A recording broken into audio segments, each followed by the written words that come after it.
It's so wonderful to be here. I see many friends in the audience, and I want to thank Jan and the organizers and the wonderful new media that's here that's helped bring us together.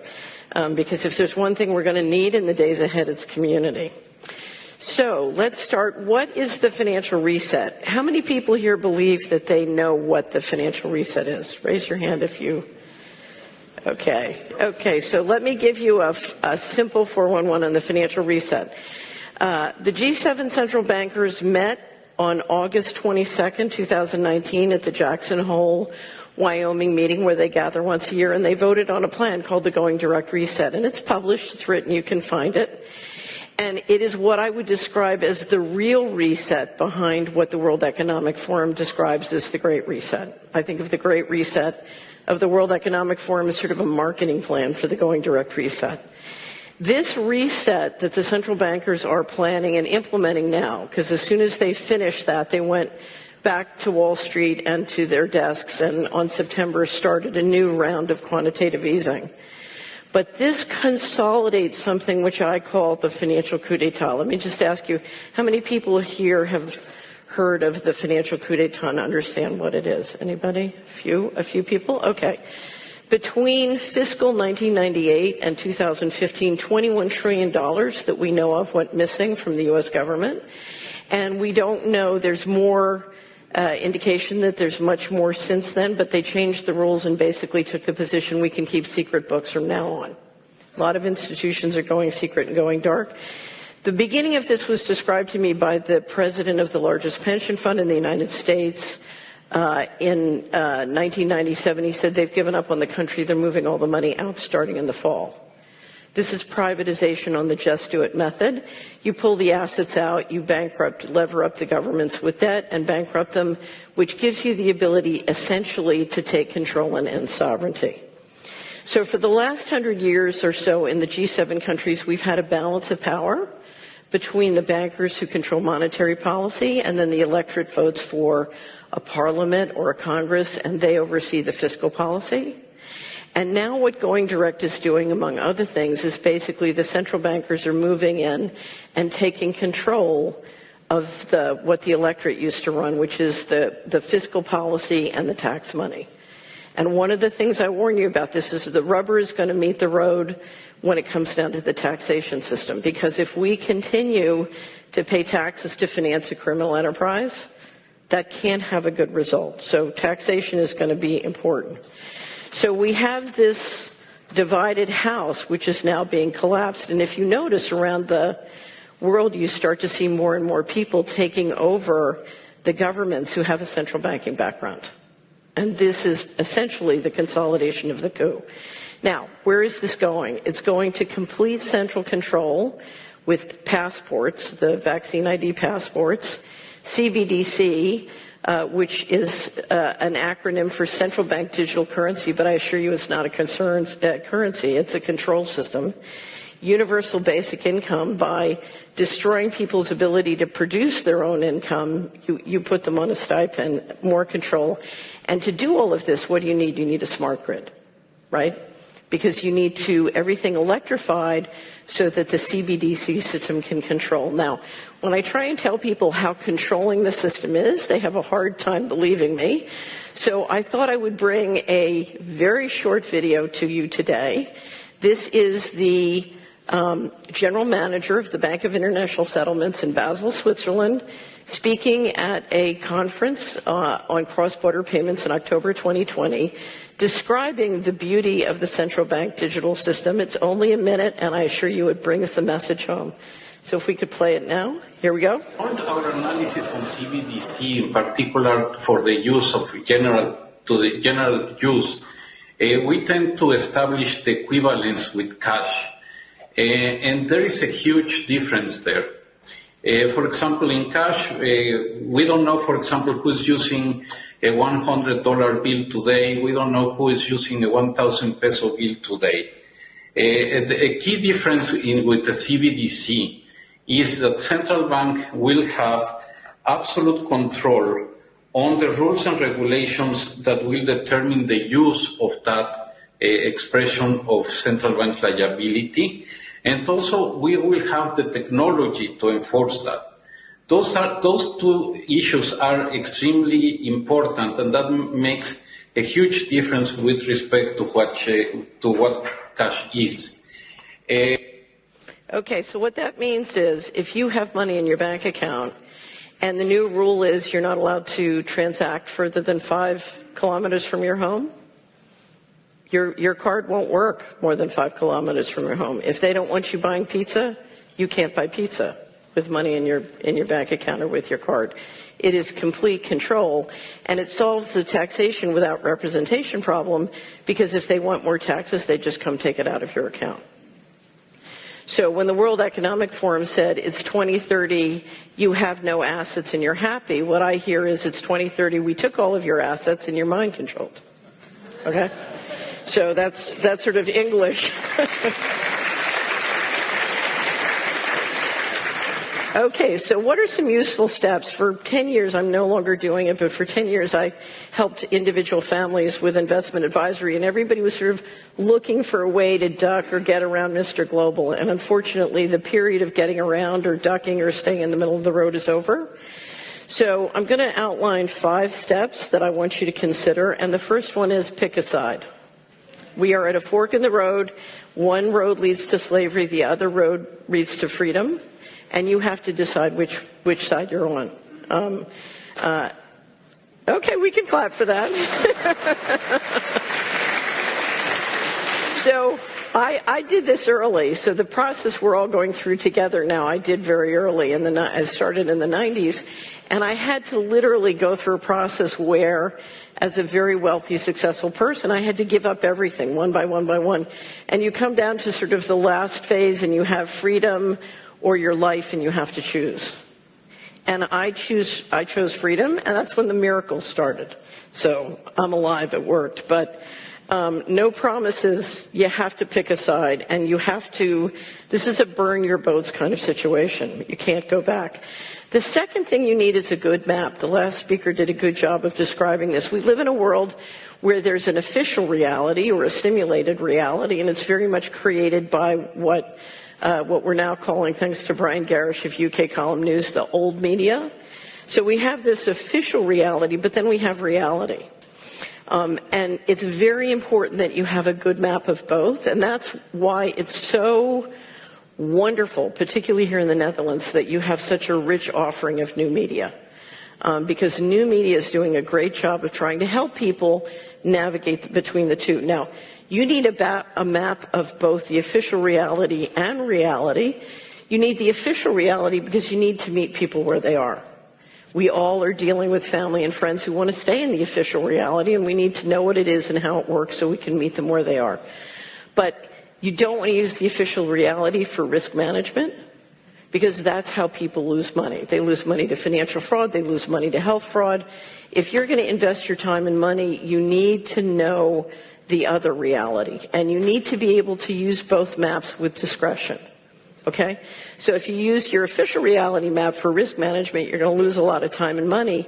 If you use your reality map to have a dinner party with friends who don't want to know about reality, you're going to lose a lot of friends. Okay, and so part of this, we live in a multiple personality disorder world. And so one of the ways you need these two maps, but you need to be able to use both maps to navigate successfully and be effective. Okay? Because effective means you don't need to drop truth bombs on people in the middle of dinner parties. Okay? So again, you need a map of reality and official reality. The toughest thing in building a good map of reality is there's a great deal of unanswered questions. I'm a big believer in the sort of meme of unanswered questions. And I think when there's a great deal of uncertainty and we don't have good intelligence, we can ask questions, and the richness of that process of asking questions helps us fill in a map. It's like making a jigsaw puzzle and filling it out. And one of my favorite things to do on the Solari Report is to ask unanswered questions, because even as I'm trained as a portfolio strategist. In Wall Street, if you had 3% knowledge, you could make a lot of money up against people trading with 1% knowledge. So, we can't wait until we have perfect knowledge to take action. So unanswered questions is a way to deal with it. The biggest problem I find most people have in the unanswered questions area is we have literally divided into separate civilizations. And so we've had a group of people since World War II who've taken huge amounts of money stolen in secret or siphoned in secret, who've built very powerful, invisible technology, and the rest of us kind of didn't notice. You know, we're busy doing what we're doing, and these guys are taking and building this technology behind a wall of secrecy. And we have literally become as if separate civilizations and with very different learning metabolisms and very different maps of the world. So anything we can do to figure out and get educated in invisible technology would be very helpful and help to explain reality. Let me give you a couple of examples. Surveillance technology and control files. We're watching 190 plus presidents behave in very incoherent, illogical ways, right? That's because a lot of them have control files, and that was generated by the surveillance system. Understanding that is helpful. People like Snowden have come along and tried to explain it to us. A second one that I deal a lot with and publish a lot about is mind control. We are dealing, to a certain extent. Well, I'll tell you this. I'll give this as an example. In 2001, before 9/11, I did a series of speeches in New Zealand, Sweden, the City of London, and in most of the 50 states in the United States. And in every audience, I said to the audience, "How many people here watch TV?" And less than 10% of the people would raise their hand, and I realized, oh, my audience are people who don't own TVs. That's my audience. And that's because, and you're seeing this bifurcation, and it's splitting families and friends everywhere. You know, you have a group of people who want to stay in the official reality. A lot of times they ingest an enormous amount of the old media, and they do it by digital mechanisms. And one of the things influencing that is mind control. It's a big topic. If you go to the Solari report and put mind control in the search box, we have collections of all of our favorite books, videos, and sort of documentaries to help you grapple with that. Weather manipulation, a very big topic. Also, engineering acts of war that look like natural disasters is another area. It's a big topic. There's a lot of unanswered questions. But if you look at, again, 190 presidents or prime ministers, all basically speaking the same script, what is the power and force that could do that? It's things like weather manipulation. It's things like space weaponry. A lot of this relates to the increase in sort of military and intelligence operations in the satellite and suborbital platform.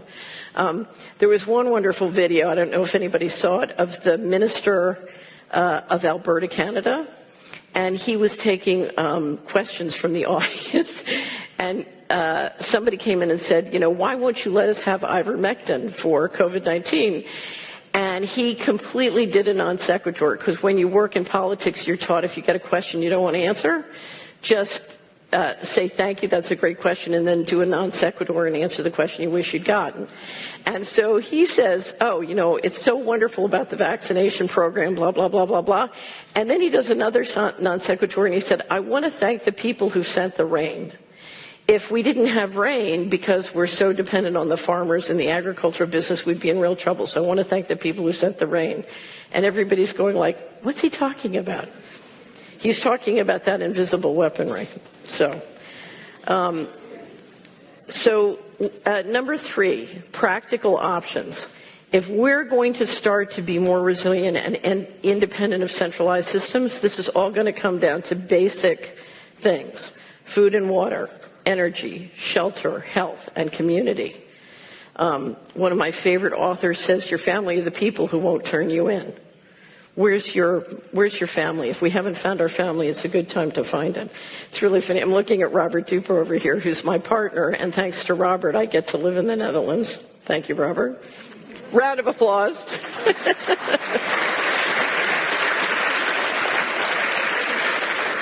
So Robert loves what he does, and he's great at what he does. But in March 2020, when the lockdown came, I came downstairs. He looked at me and says, what does this mean? I said, it means we have to learn how to fish. He said, I don't want to be a fisherman.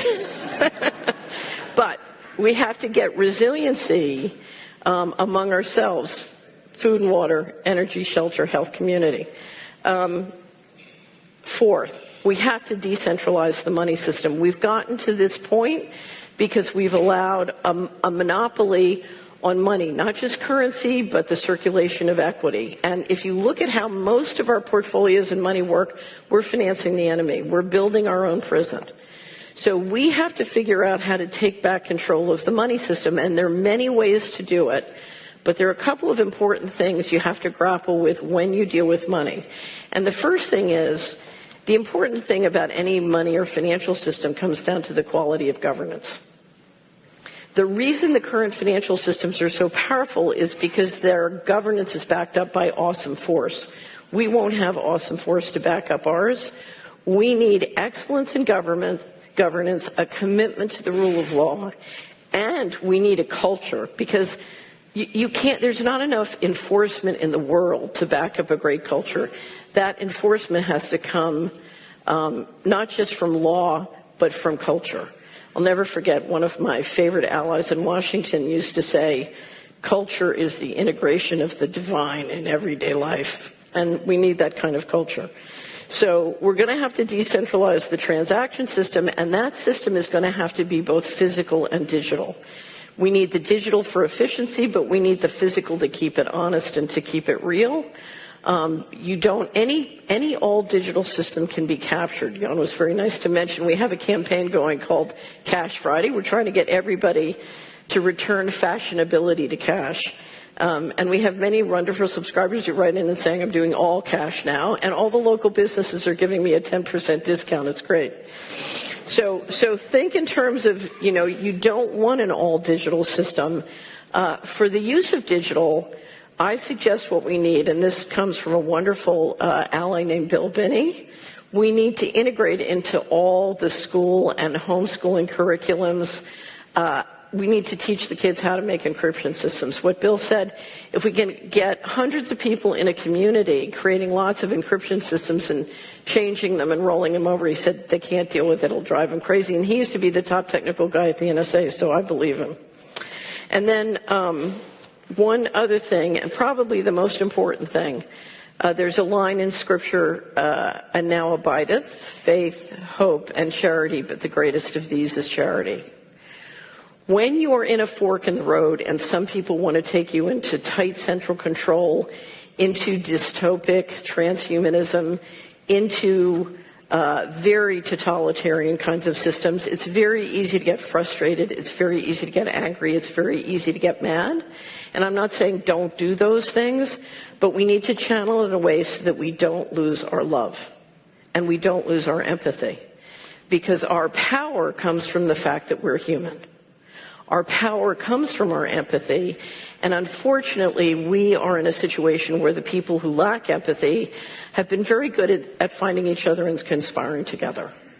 And so we need a way to find each other and conspire with each other and deal with tremendous evil without losing our empathy and without losing humanity. Because we need a human civilization. So think of, at the root of this, we need to build a human civilization, and we need to build a human civilization with decentralized systems, starting with the currency and the equity in the financial system.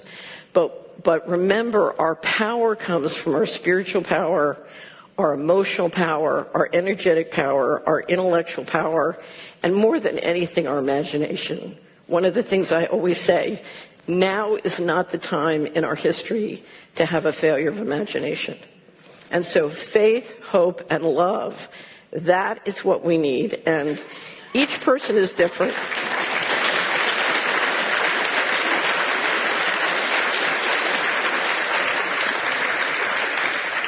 Each person is different. I have wonderful friends and family, and where they get their faith, hope, and love, turns me sick. So everybody's different. Fine. You have to find your own pathway, but please do that because, the Scripture says faith is the substance of things hoped for and not yet seen. And I can't tell you how many times I've spent fighting with Mr. Global, where I was completely in the corner. It was absolutely hopeless. My lawyer said, you have to settle, you have to concede, you have to quit. And I said no.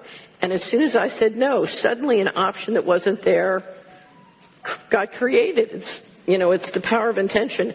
And science, in fact, has shown us that intention can change material reality, including at great distances. And that is the power that we have. So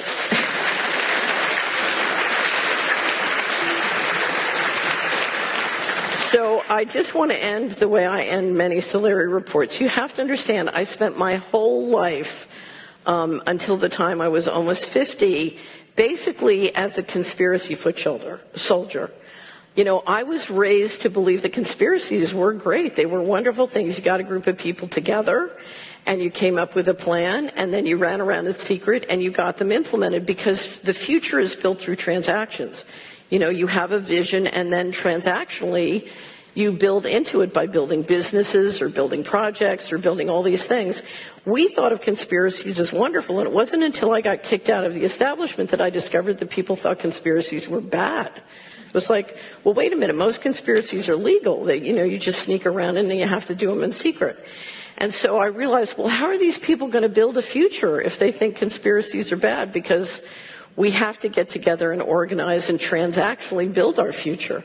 So I always ended the Solari report by saying, don't ask if there is a conspiracy. I mean, you don't have to ask now. It's pretty obvious, right? Don't ask if there is a conspiracy. If you're not in a conspiracy, you need to start one. Okay? And it looks to me like there's a lot of good people to conspire in this room, so you know what to do. Ladies and gentlemen, thank you again for the opportunity. Thank you to the organizers.